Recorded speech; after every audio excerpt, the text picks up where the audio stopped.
The title of this video is Breaking Free from Illusions: How Perceptions Create Suffering and What to Do to End It. This video is actually a continuation of the previous video on Stop Judging and Awaken to Higher Consciousness.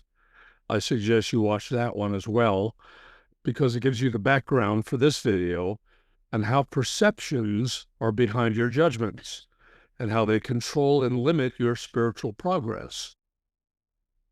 Have you ever felt disillusioned because you thought you weren't reaching your goals, or you had more problems than solutions and you can't figure out why? You may have said, well, if I have a good destiny, it sure doesn't feel like it. In fact, if anything, I seem to be headed in another direction. I go from one struggle to another. And all I just mentioned are actually based on perceptions. Your life is composed of perceptions, and they're actually opinions. They're what you could call points of view, or conclusions, or judgments, and ultimately they also describe your beliefs. In fact, suffering in general is formed out of perceptions. Now, that's not to say that there are not some really uncomfortable or even painful conditions. Of course there are. But the way you view them and the way you interpret them and the way you react to them is due to filters that you create through your perceptions. And the problem with them is that they underlie the forces of creation and attraction in your life.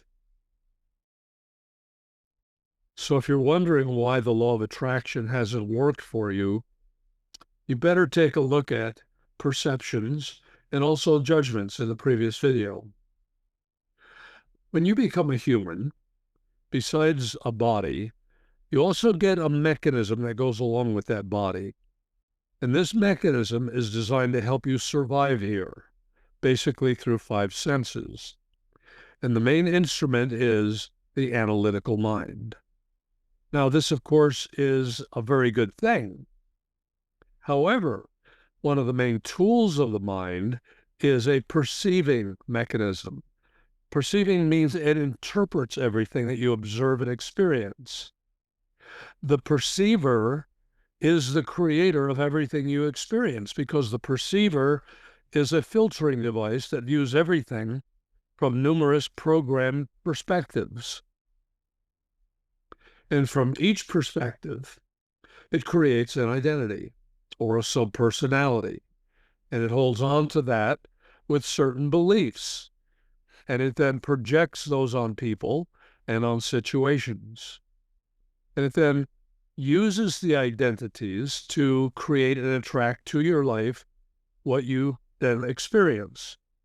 So it's not that the law of attraction isn't working. It's working, but it may not be attracting what you consciously want, but rather what you're perceiving is dictating that you should attract. The perceiver acts a little bit like a voice in your head. It has a consciousness that's formed out of beliefs. And yet, all it does is create opinions, and then it warehouses them as if they're true. So it's the perceiver, this mechanism, that gives birth to these identities or subpersonalities, which are then energized and they run your life just like programs run on a computer. These programs are called personas, or identities, or sub-personalities. And the collection of these identities makes up what you refer to collectively as your ego personality, which is a very complex collection of opinions and beliefs. And these are based what it has observed and experienced, and then what it has concluded about everything from those observations and those experiences. The part of you that was saying, if I have a good destiny and if I'm being led, it sure doesn't feel like it, was one of those perceiving identities. These are all components of what we call the ego. And the ego is basically a survival mechanism, and it's a defensive survival mechanism. And it uses your five senses to help you live your life and to hopefully do them as safely and securely as possible. The human problem this creates is that it disconnects you from your soul. And it's even by definition. The ego is an aspect of identity that operates separate from the ego. And it creates perceptions, it creates ideas, it creates opinions to help it know whether something's dangerous or not. So the ego will grab anything it can to strengthen its security. Now, there is this other part of you that lives beyond all the perceivers, and it actually sees them much more clearly because it sees them for what they are, that they are all created points of view. Basically, they're opinions based on whatever information is available. But when you are engaged in the perceptions, they feel as though they are the correct perspective of what is true. And yet they're actually mechanisms forming opinions, forming judgments, and concluding. And what is so subtle about it all is that even your awareness of this fact does not prevent you from doing it. It does not prevent you from slipping into believing the perceptions are real. Or it does not prevent you from creating more of these illusions. That is the power of perception and what it has over you. The reason for this is that this perceiving mechanism is there just waiting to interpret any sensory input and incorporate it into its experience as a reality or as more evidence of a reality. Remember, the ego is a survival mechanism. The perceiver was a mechanism created to help the ego survive in a physical reality that runs on the five senses. And what is so amazing is that it cleverly constructed to do all of its work subtly behind the scenes, totally out of your day-to-day awareness, so you don't even realize it is happening. Furthermore, it will draw conclusions with incomplete information and treat them as if they are fact. So before you know it, you're caught up with fear or anger or depression or grief or regrets or guilt, all based on the interpretations and the stories that come through this filtering mechanism that I'm referring to as a perceiver or the analytical perceiver. What may seem incredible is that many perceptions are not based on anything which actually exists. For example, any form of worry is a perception of something that does not exist. And yet, there is a fear, a reaction. It might exist or could exist sometime in the future. And so the idea that it might exist sometime in the future drives you to take certain actions. It might cause you to move to a new location or start doing a different kind of business or putting your money in a different type of secure location or savings. Salespeople and governments use this for their own purposes all the time. They tell you what you want to hear, so you make decisions to support their positions. People do this all the time in their relationships. They project their perceptions on the other person based on what they want the other person to be or what characteristics they think the person has. You might think, well, that other person is just like me. We have so many things in common. We get along so well together. It may take you months or even a few years to figure out the other person is not who you thought they were, and hence there is a very high divorce rate, usually after a few years.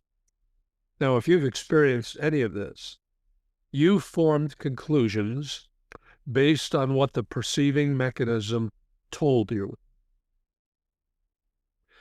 What's interesting is this perceiver doesn't really care if something is true or not.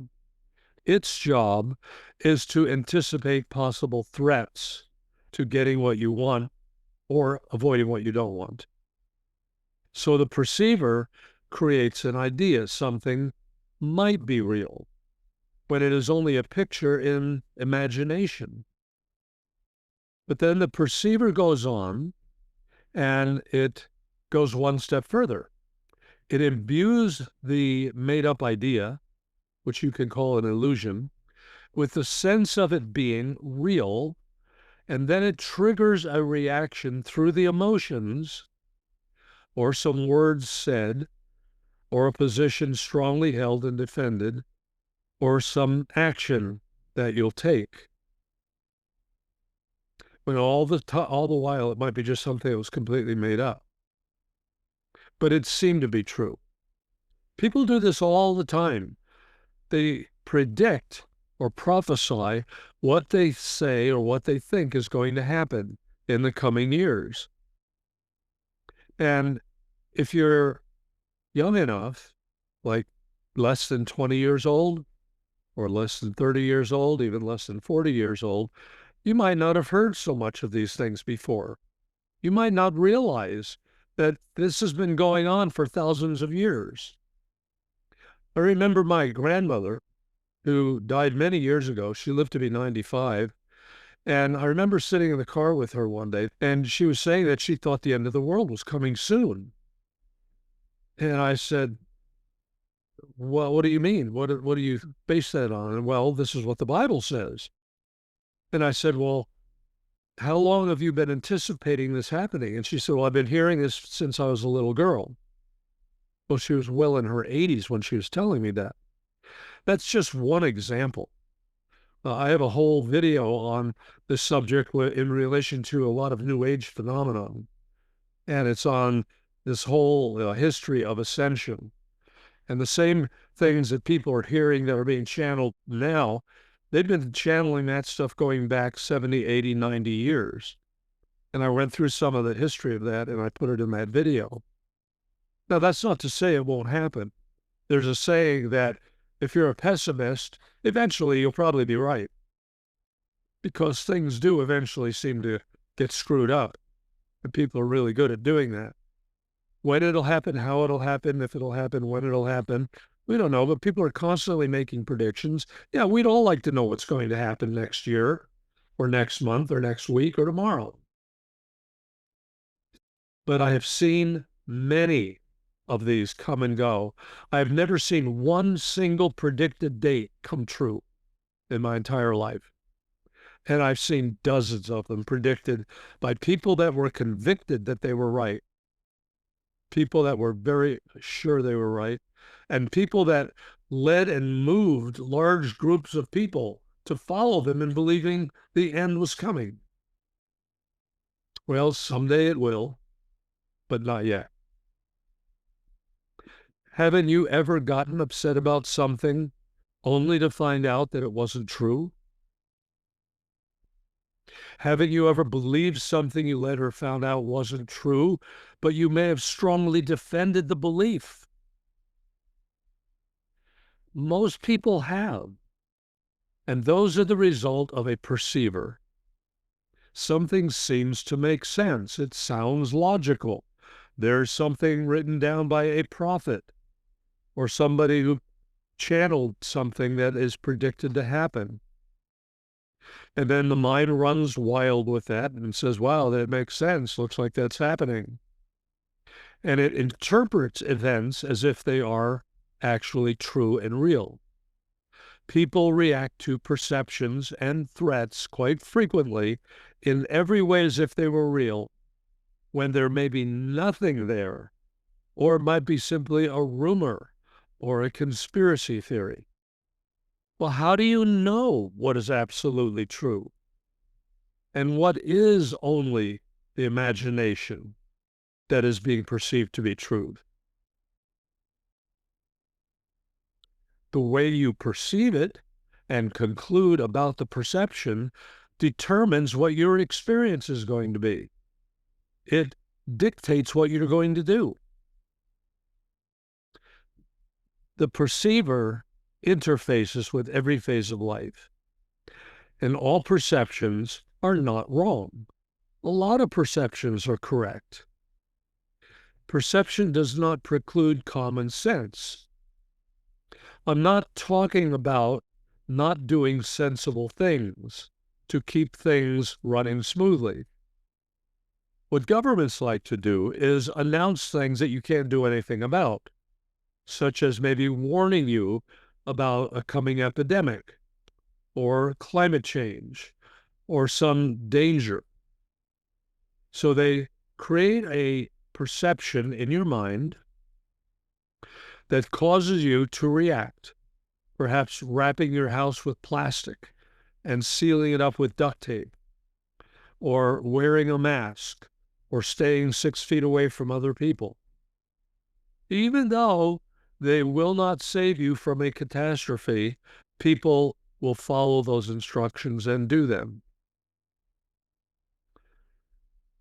Every way you react is due to a position that you have taken.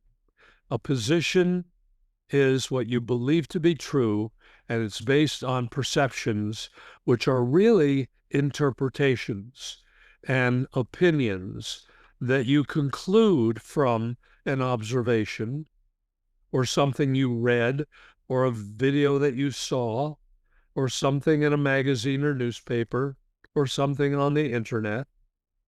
They're all points of view. They're really all opinions, everything. That doesn't mean the opinion is wrong, just a lot of them are. Now, if you take a position that something is real, then you imbue it with reality and react as if it is real. And this is why people are so passionate about their points of view. They are convinced that they are true and real, when in many, if not most cases, they're actually just opinions based on a self-determined belief of maybe right and wrong. Now, what if you took a position that whatever you're dealing with today is just a perception or projection that you are actually dealing with? If everything is a perception, then what? What does that mean? Let's say you're in a movie theater and you're involved in a movie that's a high drama and you're really engaged with it and you're really experiencing what the movie is about. In fact, you even feel yourself getting emotional. Now, what happens if you turn on the lights in the movie theater? You discover that you're sitting in an empty theater, or maybe there's some other people sitting in the theater with you, but you're staring at a white screen. There is nothing there. It was all a perception, which your mind may have interpreted as real. Why else would people get frightened in a horror movie? It's because the mind interprets the perception as if it were real, and it processes it. In fact, your mind can't tell the difference between something that's real and something that's imagined. Have you ever had a dream and then you wonder, did I dream that or did that really happen? That's an example of your mind not being able to tell the difference. In terms of the way that we deal with life, it's similar. You project all sorts of stories in the theater of your life. So your life is played out on a stage. Wasn't it Shakespeare that said all of life and all the world is a stage and we're all just actors? Well, in the quantum view, that is true. The empty stage is something on which the holograms of our reality are projected. Something inside of you creates a perception there is something there, and you react appropriately. There is a perception that what is being viewed and perceived is real. But what we have is actually an illusion. It's a projection, an interpretation. That's what the perceiver does. It creates an illusion out of perceptions. An illusion is a story composed of imagined consequences and actions, which are then projected on other people, and actions then are triggered and taken. The problem is the mind has a hard time proving what is true, and yet it has an inherently strong need to be right. Now, in my video on surrender, which is titled The One True Spiritual Path, one of the important mantras for surrender is, I am willing to surrender the need to be right. When you deepen into the realizations behind these words, you'll experience a profound liberation, freedom, release. Now, here's the challenge. Your thinking and analytical mind can only operate on what it acquires through the five senses, which then are run through a perceiving analytical mechanism, and a conclusion is reached, and a reaction is engaged based on the conclusion. And then beliefs are formed out of partial information, which are actually myths, or we could call them illusions. According to Webster's dictionary, a myth is a person or event without a determinable basis of fact. An invented story, idea, or concept. An imaginary or fictitious person or thing. An unproved belief, accepted uncritically and used to justify an action. So now, based on this definition, you can see how your life is actually composed of a whole collection of myths. The myths are conclusions derived from perceptions. And you can also call them illusions. And by the way, if you've never read the book Illusions by Richard Bach, you'll find it the most insightful and profound and delightful book. But now here's the razor's edge. You are either unconsciously creating and expressing your experiences, or you are conscious that an unconscious part of you is creating things in your life. Or the third, more rare option is that you are completely conscious and continuously mindful of everything going on in your life, and you are fully aware of what makes it so. There are very few in that category. Most of your life is driven by unconscious forces. It's like you are being run on an autopilot. You can identify some of the unconscious factors as attitudes and beliefs held in your subconscious, and they cause you to make certain choices.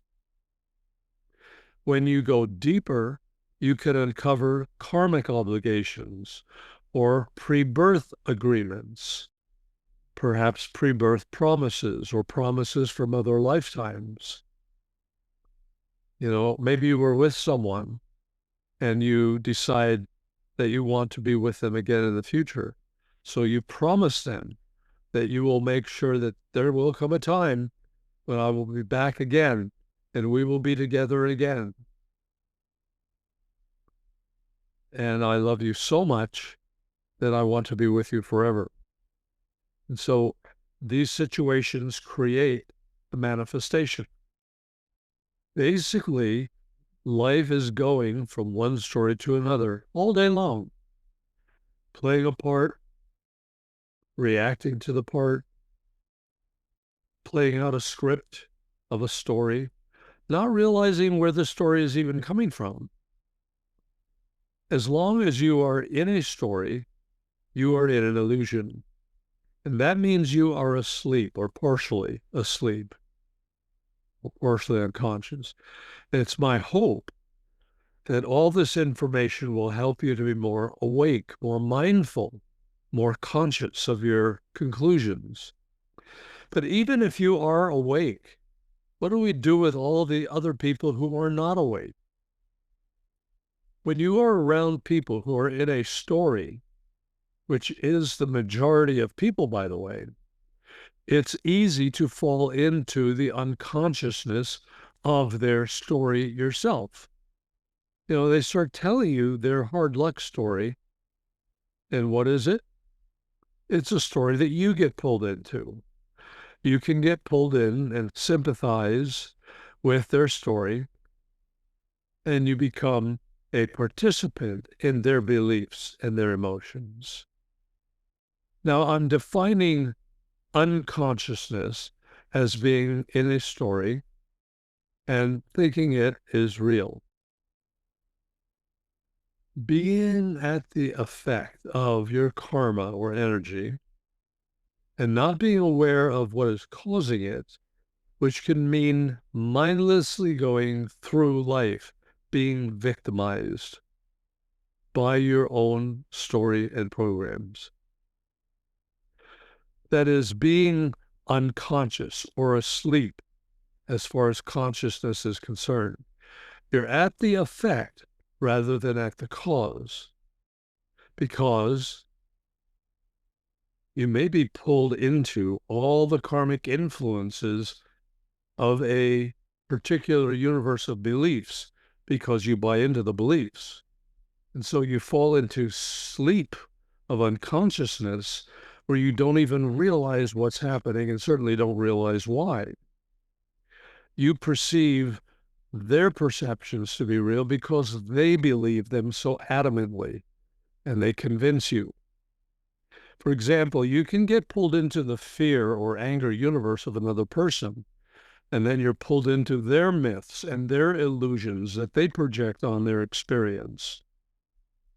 These stories or myths can cause you to take certain action for or against the person or the group. They can cause you to join a crusade or political position or join religious organizations or other social activist organizations. Not that there's necessarily anything intrinsically wrong with some of these choices. As long as they are done consciously and well researched and no one is harmed and they're not put together because you are caught unconsciously in an illusion or myth, but you have free will.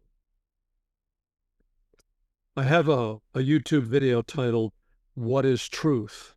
And it goes into some of the complexities of arriving at truth. It's not that easy because there's so many points of view out there, so many books, so many articles, so much internet. Life in the realm of perceptions and illusions is like being asleep and in a dream. Enlightenment, in fact, is becoming conscious of your unconsciousness. The trick to this whole process is catching yourself in the moment when it happens. The first step is waking up.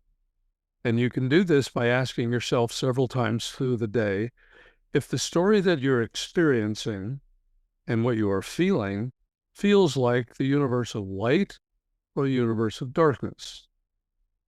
Is your experience emanating from the soul or an illusion coming from the ego? is what you are thinking and doing, leading you to what it is that you want.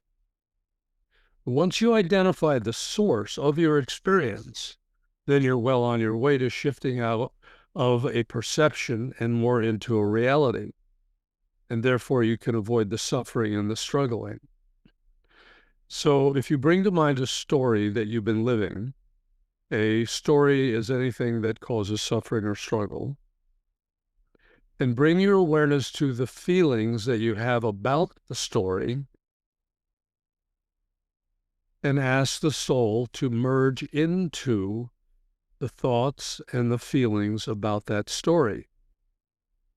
Because the soul can dissolve whatever is fabricated by the mind, and what you're left with is the truth.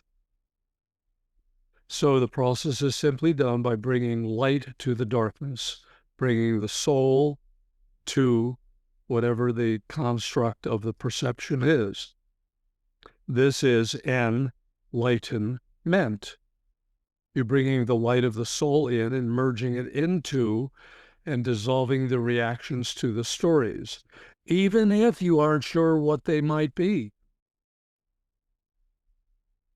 Now, listen carefully. This is really important, and this is really pretty neat.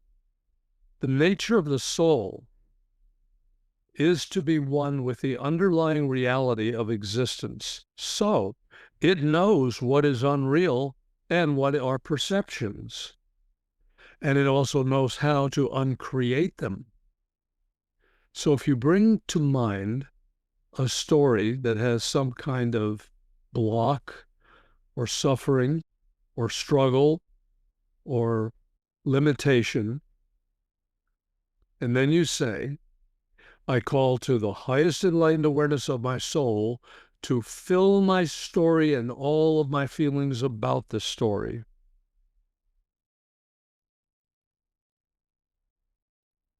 I feel the soul bringing in light, and I merge with it.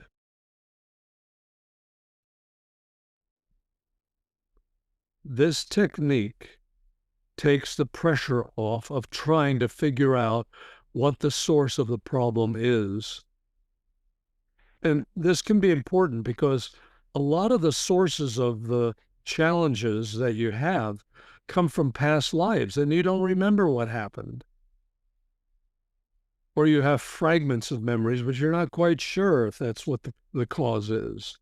It doesn't matter with this technique. All you have to do is sense what the feeling is. You sense struggling and suffering without necessarily knowing the cause, which is probably something unconscious, and you bring a sense of higher awareness, which is your soul, to merge into it. So the memory is past. So that's basically all it is at this point. It's a construct being held in your mind. It's not real, and it's not happening in this moment. So it is something that the mind is making up. And it's projecting on it a lot of perceptions and conclusions and ideas and opinions.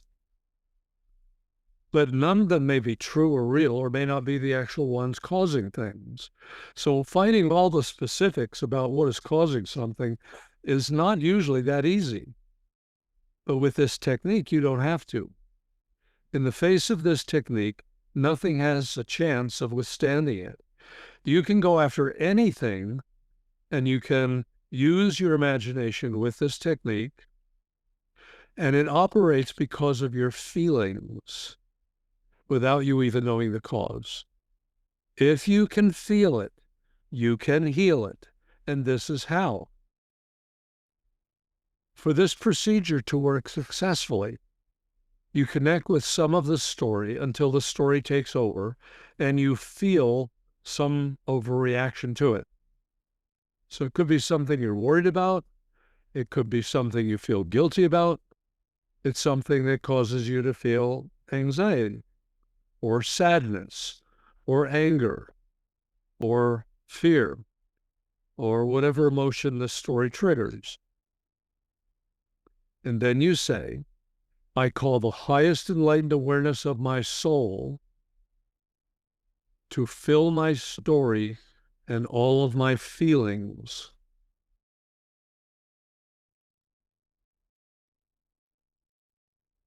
I call the highest enlightened awareness of my soul to fill my story and all of my feelings about the story.